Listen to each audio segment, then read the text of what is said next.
Hey guys, welcome back to the Creative Tribe podcast. This is a podcast about all the things that fuel a creative lifestyle. I'm Brian. And I'm Rita. And together we are Label Me Other. Label Me Other is our company. One of our goals is to create creative problem solvers.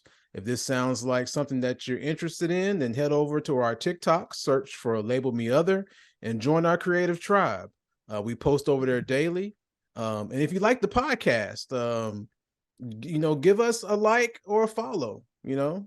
really appreciate that. And if you have any questions in the realm of content creation or starting a creative lifestyle, you can email us at labelmeother@gmail.com. And our goal is to release these podcast episodes every Tuesday. All right. Indeed. We like to start off our show with this thing that we like to call vent sessions. So, this is where we can get anything off of our chest that has us in a negative mood, because we believe that one of the keys to a creative lifestyle is having the space to shake off any negative energy you may have stored within. And so our vent session topic are people who refuse to play nice in a team environment. I mean, people who don't want to share knowledge with the team that could benefit the team in the moment. These are people who just stay silent and just kind of like yes men. They're like, yeah, whatever you think is okay. Yeah, they don't offer anything in the moment. Yeah. In a team environment. People who just don't pull their own weight in a team environment. Like those type of people are really, really, really, like, recently have been really getting under my skin and on my nerves. Yeah. I mean, I can definitely concur with that. I think, man, it takes so much to be a team player, and some complacency sometimes can be a negative because people don't want to rock the boat, and also to add to that list, sometimes people just they want other people to be the voice of their concerns or their complaints. They just want to cruise. Yeah, they want to They, cruise. They they don't just want they just want they just want to cruise, and that just that just Yeah. and the people who Yeah. want to cruise, it just everybody, for me, for a team to function, everybody has a role to play. Just pick a role. you Yeah. know, Even if it's a role that doesn't provide that much in the grand scheme of things in the team, but you have a role, fulfill that role, excel at that role. Don't just skate by and be like, Well, hey, I'll do whatever you tell me to do. I'll do whatever. Like, no, yeah. Yeah. step Yeah. up and claim something. That's true. That's true. Here's the thing though. Should you call people out? Like, is it healthy to call people out and say, I love to hear from other people, or, you guys tell me, what you want to see or what you want to do. I feel like I'm always stepping up. Is it a bad thing to call people out? I think because going back to my years working in television and broadcast news, it's like we had these things at the end of every show called tear up meetings, Mm, where you're talking about the things that went great during the newscast, and you're also talking about the things that were messed up, where people mm, messed up. So you getting called out in front of everybody, if you have some sense going into the next newscast, you're not going to duplicate that mistake, right, right. which makes you better. No, but you Yeah, wouldn't have been put in that position if those tear ups weren't there. If you didn't address the issue, like, hey, we need to improve.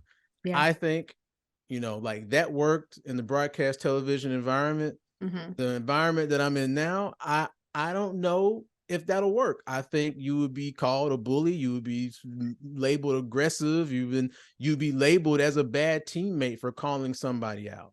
Yeah, yeah, it's true. But the thing about that, because my background is in commercial home improvement advertising, and I think what it grew is accountability. Like it, Mhm. it it forced you to be accountable for your actions and for what you did right and for what you did wrong.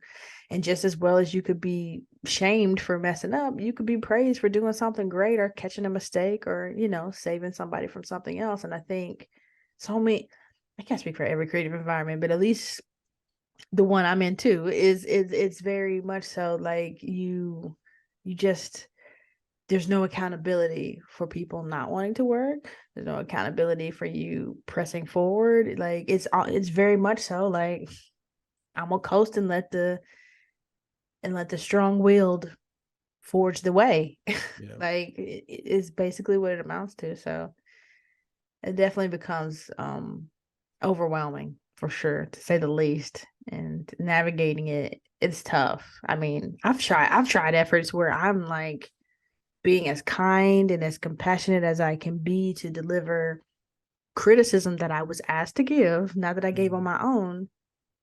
And it just blew backwards and to the left, and like Yeah. people upset, crying, mad, feeling unworthy, feeling like they weren't good enough. And so, yeah, it definitely it can turn into something really ugly if you don't have the right mindset of who you're talking to and who can handle that type of accountability. Yeah, that is true. It's like everybody can't handle that level of accountability. But this is the perfect segue because Yeah. accountability is one of the main things that keeps people consistent. And that's our main topic, Yeah. are ways to stay consistent. And speaking from my own personal experience, is that accountability will keep you consistent. Yeah. Yeah. And specifically having an accountability partner. Yeah. And I feel like that's kind of like our tandem together, is that we keep each other accountable, especially with our TikTok campaign. Yeah. Yeah. We started going full force with TikTok back in October, and we told ourselves that we wanted to make a post, each one of us make a post every day, or at Yeah. least Monday through Friday, make a post, and we held each other accountable. Yeah. And with that accountability, consistency came out, and it became easy with posting. I mean, well, not relatively easy. It's still tough to kind of come up with topics, but Yeah. Yeah. going through those motions of posting, it made the process a little bit easier, and it made that process more consistent. Yeah, for sure, for sure. And I probably would add to that another way of learning how to be consistent. Don't shy away from schedules. Like schedules, I think could be one of the number one things that can help move you forward or keep propelling you in the right direction, is being like, set a date. By this date, we're going to do this. By this date, we're going to do that.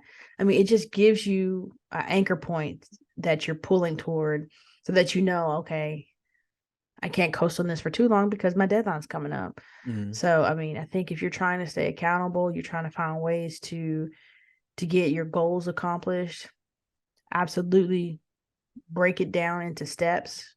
What steps do you need to get to where you're trying to be?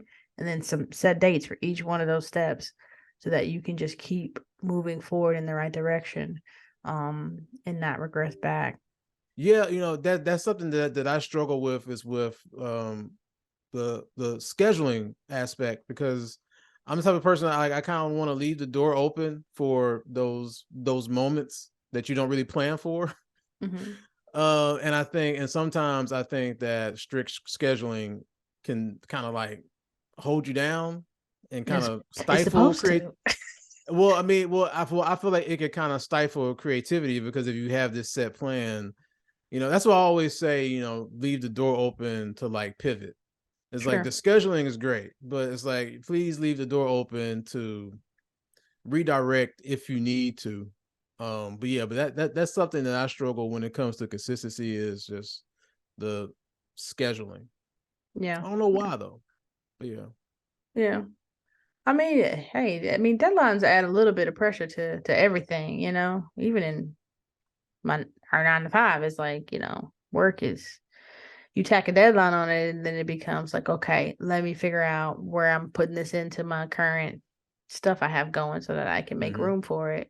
And that's really what it is. It's just making room for your goals, for your dreams. It's making yourself, I guess,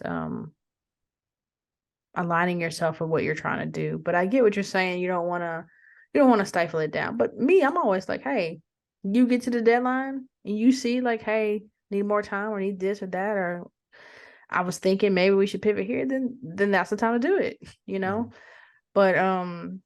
But it's a struggle a little bit to stay consistent on that front, I guess. But yeah. Thanks for listening, guys. If you like what we're providing here, please head over to our TikTok, search for Label Me Other, and join our creative tribe. If you like the podcast, be sure to give us a like, a follow, even a review if you feel so inclined. Yeah. And if you have any questions for us in the realm of content creation and starting a creative lifestyle, then email us at labelmeother@gmail.com. And thanks for listening. Thanks.